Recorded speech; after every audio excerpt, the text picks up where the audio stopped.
राजस्थान के कोटपूतली में बोरवेल में फंसी चेतना को बचाने के लिए अब रेत माइनर सुरंग की खुदाई शुरू होने जा रही है। दरअसल बोरवेल के पास 170 फीट खुदाई की जरूरत है। इसमें 160 फीट कर ली गई है, लेकिन आगे पत्थर है जिसे हाथों से ही काटा जाएगा।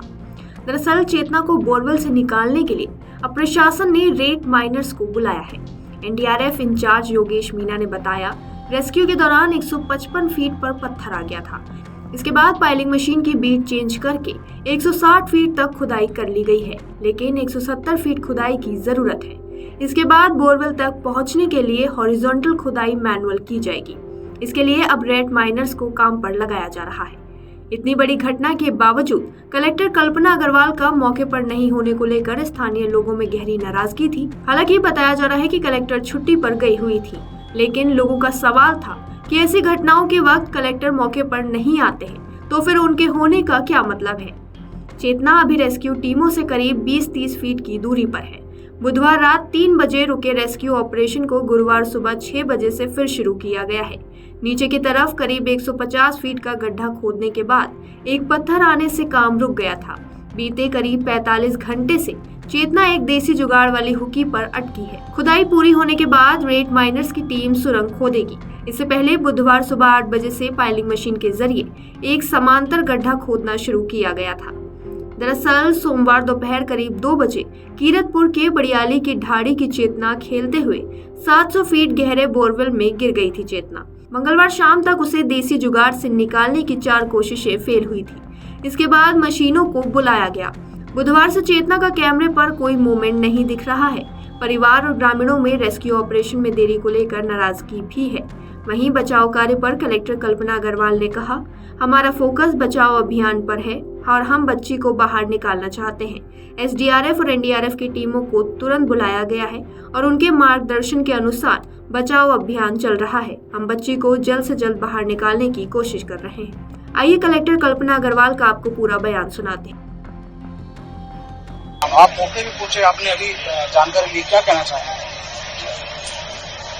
मेरा तो आप सबसे यही आग्रह रहेगा कि हमारा जो फोकस है वो रेस्क्यू ऑपरेशन पर है और हम जल्दी से जल्दी इस बच्ची को बाहर निकालना चाह रहे हैं। और रेस्क्यू ऑपरेशन की बात करें तो तुरंत ही उसी दिन तुरंत एसडीआरएफ जयपुर से, अलवर से, फिर किशनगढ़ से एनडीआरएफ बुलाई गई। सारी टीम आई और सारे उनके मार्गदर्शन थे, क्योंकि इनके पास एनडीआरएफ के पास एक्सपर्टाइज हासिल है, तो एनडीआरएफ के मार्गदर्शन के अनुसार कार्य निरंतर रूप से चल रहा है और ऐसा कोई भी देरी किसी भी स्तर पर नहीं हुई है। हर पद्धति से काम किया जा रहा है कि जितनी भी जल्दी रेस्क्यू ऑपरेशन खत्म कर सके और बच्ची को बाहर निकाल सके। अभी जो प्लान भी आज एग्जीक्यूट किया जा रहा है उसको एग्जीक्यूट करने के बाद इस प्रकार से कार्य में तेजी आई है।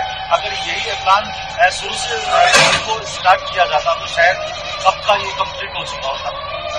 मैं आपसे निवेदन करना चाहूंगी कि दोनों प्लान्स के बहुत शुरू से ही कार्य शुरू हो गया था, परंतु जैसे आप देख रहे होंगे इस मशीन की जो है साइज जो है, इसकी उपलब्धता प्लस इस मशीन को लाना, ट्रांसपोर्ट करना, वो सब चीजें मतलब उसके लिए प्लानिंग, मतलब सबसे पहले तो ये है कि इसकी उपलब्धता की तुरंत जानकारी ली गई।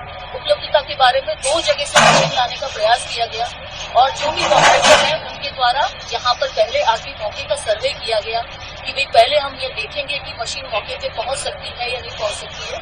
और मौके पे मशीन को पहुंचाने के लिए मतलब यहाँ पे सड़क भी बनाई गई, इलेक्ट्रिक पोल भी हटवाए गए और मशीन जो है ट्रेलर पर आती है और इस ट्रेलर की जो स्पीड है वो 20 किलोमीटर पर घंटे की स्पीड है। और मशीन को जहाँ पे कहीं किसी प्रोजेक्ट में कार्य कर रही थी उस प्रोजेक्ट से मशीन को हटाना, उसको समेटना और यहाँ आकर के मशीन को असेंबल करना पड़ता है। असेंबलिंग में और सब चीजों में ये जैसे कि आप सामने देख रहे हैं इस मशीन की साइज, इसका ट्रांसपोर्टेशन, तो जितना जल्दी था उतना संभव हमने किया।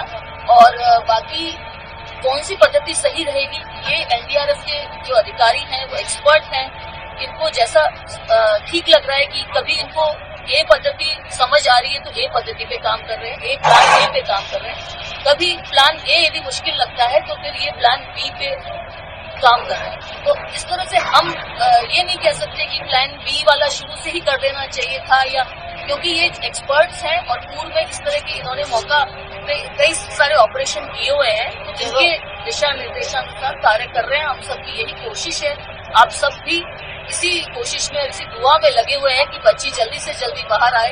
मैं समझती हूँ आप लोगों ने सबने इसके लिए बहुत हमें सहयोग भी प्रदान किया है। यहाँ की बच्चों के पेरेंट्स ने, गाँव वालों ने बहुत धैर्य रखा है और हम सब के हमारे साथ खड़े हैं सब लोग। मैं सबके आभारी हूँ। हम तन मन 24 घंटे हमारा ये ऑपरेशन चल रहा है। जब से हम मतलब लगातार 24 आवर्स हमने एक सेकंड भी ऑपरेशन को रोका नहीं है। लगातार रेस्क्यू ऑपरेशन चल रहा है और हम इसी कोशिश में लगे हुए हैं कि बच्ची को जल्दी से जल्दी। अगर आप ये वीडियो YouTube पर देख रहे हैं तो हमारे चैनल को सब्सक्राइब करें और बेल आइकन को दबाना ना भूलें। अगर आप Facebook पर ये वीडियो देख रहे हैं तो हमारे पेज को लाइक करें।